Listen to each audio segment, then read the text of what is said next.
여러분 반갑습니다. 오늘 주제는 교통사고인데요. 어렸을 때 교통사고 발생하고 성장하면서 성인이 되어서 합의에 이르렀던 그런 사건을 가지고 여러분께 이야기를 좀 하려고 합니다. 어린이들은 사고가 나면 장애를 평가하기가 어른들과 달리 용이하지 않는 경우가 있습니다. 예를 들어서 흉터가 점점 커지는 문제가 있다든지, 또는 성장판이 다치는 경우는 또 성장판이 다칠 때까지 좀 지켜봐야 된다든지, 또는 그 골절로 인해서 과성장이 발생하는 경우가 있어요. 그럼 다리에 골절로 인해서 과성장이 발생하면 양쪽의 다리가 길이가 달라지는 단축장애가 발생할 수도 있습니다. 오늘 주제는 5살 아이의 여자아이인데요. 5살 때 사고가 발생하고 그 이후로 어떤 단축장애가 발생할 우려가 있어서 합의를 쭉 미루다가 23세에 돼서 약 18년 뒤에 23세가 되어서 제가 평가를 통해서 손해배상 종기를 통해서 합의에 이르렀던 그 사건을 이야기를 좀 하려고 합니다. 오늘 영상 보면서 또 말씀드리겠습니다. 오늘은 손해배상서를 보면서 말씀드리겠습니다. 손해배상서 표지고요. 공문이고 넘어가겠습니다. 그리고 이제 손해배상 요약, 그리고 수입 및 보험계약 사항. 자, 여기서부터 이제 설명을 드리겠습니다. 사고 날짜는 2002년도 3월달입니다. 서울시 송파구에서 발생했고요. 여기 보시면 장지도 방향으로 따라 30km 정도의 속도로 진행 중 사고 지점에 이르러 좌측방 주시를 태만히한 과실로 1차량과 좌측에서 우측으로, 왼쪽에서 오른쪽으로 횡단하던 피해자를 발견하지 못하고 5살 아이의 어린아이가 교통사고 발생한 사고입니다. 5세 여아 중상이라고 되어 있죠. 자, 이렇게 해서 치료한 내용을 보면 미만성 축삭 손상, 뇌혈관 폐색증, 우측 대퇴간부 골절, 상완골 외과 골절, 고관절 탈구 쭉 있는데, 다른 것들이야 이제 큰 이상이 없어서 넘어갔는데, 이 다리, 오른쪽 다리의 간부 골절과 상완골 외과 골절로 인해서 또 이 과성장이 올 가능성 때문에 병원에서 장애를 우려했던 거고요. 피해자 입장에서는 아이가 5살이고 어린아이인데 나중에 컸을 때 장애가 발생할 가능성이 있다면 당연히 합의를 미룰 수밖에 없겠죠. 합의는 과연 언제까지 해야 될까요? 합의는 민법상 3년 이내에 하시면 됩니다. 그러면 이건 18년 됐는데 합의 기간 지난 거 아닙니까? 라고 물을 수 있을 것 같은데요. 그렇지 않고요. 합의 기간 3년이지만 다만 보험회사가 치료비를 지급한 날로부터 3년씩 재연장이 됩니다. 다시 설명드리면, 환자가 병원에 가서 보험회사 지불된 그 병원비 지불보증서를 받아가지고 치료를 받으면 받은 날로부터 3년씩 연장이 됩니다. 따라서 이러한 어린이 같은 경우는 매년 1년에 한 번씩 추적 관찰하면서 10년이든 20년이든 성인 될 때까지 지켜볼 필요가 있어요. 합의를 빨리 하시면 안 돼요. 지켜보고 성년 됐을 때 괜찮으면 합의하시는 거고, 또 장애가 발생하면 또 저처럼 전문가를 찾아서 장애를 평가해서 보상금을 제대로 받으셔야 됩니다. 당시에는 22일 입원했었고요. 또 53일 통원치료를 받았고요. 서울 아산병원에서 주로 치료를 받았습니다. 수술은 이렇게 핀 고정술을 했고요. 자, 후유장애를 평가를 했습니다. 후유장애는요, 상기 진단에 관련하여 우측 하지에 과성장이 발생했고, 하지 전체 촬영한 방사선 사진상 좌측 다리가 우측 다리에 비해서 2cm가 짧은 속임이 보인다. 원래 우리 장애를 평가할 때는요, 맥브라이드 후유장애 평가할 때는 1인치 이상의 단축장애 있을 때만 장애를 인정하거든요. 그래서 1인치라 하면 2.54이기 때문에 이 환자는 이제 여학생 아니죠? 대학생일 텐데, 여자분은 2cm가 짧기 때문에 사실은 맥브라이드의 1인치에 해당되지는 않습니다.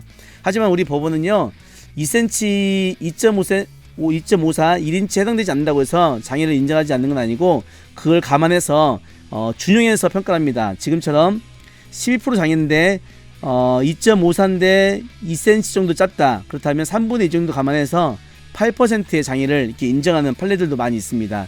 저 또한 전문의를 통해서 8%의 영구장애를 평가하게 됩니다. 당연히 이건 영구장애가 될 것이고요. 그래서 영구장애를 평가해서 하나씩 이제 산정을 합니다. 당시에 이제 목격자 진술, 옛날에는 교통사고 발생 상황 진술서 보니까 옛날에는 이렇게 수기로 쓰고 그랬었네요. 지금 이제 전산으로 다 하고 있죠. 이렇게 진행하는데 아이가 튀어나오고 그림도 잘 그려야 되겠습니다. 조사관 분들은 당시에는. 자, 목격자 진술도 이렇게 직접 쓰기도 했습니다. 그래도 그 부모들이 이런 진술서나 그 경찰 기록들을 잘 간직하고 있어서 손아정하기에 굉장히 좀 도움이 많이 됐던 사건입니다. 자, 당시의 사진도 이렇게 확인할 수 있었고요. 굉장히 고생했던 5살 아이의 여아의 모습을 볼 수 있습니다. 또 수술반은, 지금도 남아있는 수술반은 성인병을 위해서 센치 측정을 또 직접 했고요.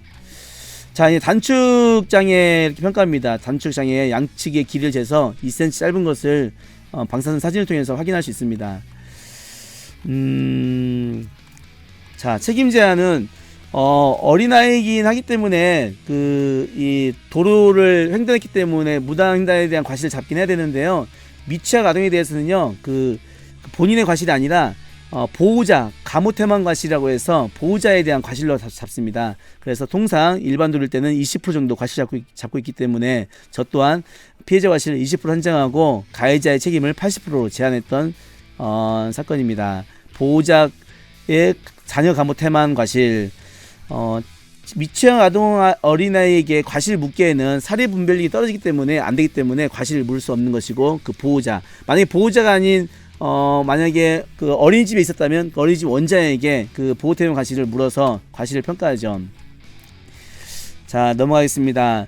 월 현실 소득액은 미취학 아동이었기 때문에 그 당시 그 현실 소득이 인정되지 않았고, 그 이후에 이제 성년에 대해서 보통인부로 인정이 된 겁니다. 위자료 2급 176만원을 평가를 했고요.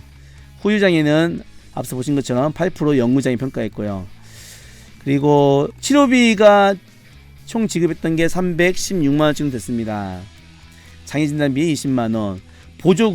보조구는요, 이제 그 단축장애가 발생하면 신발에 깔창을 깔아야 되거든요. 깔창을 깔지 않으면 다리 보폭이 맞지 않아서 또 다른 이제 고관절에 통증이 유발할 수 있고 그렇습니다.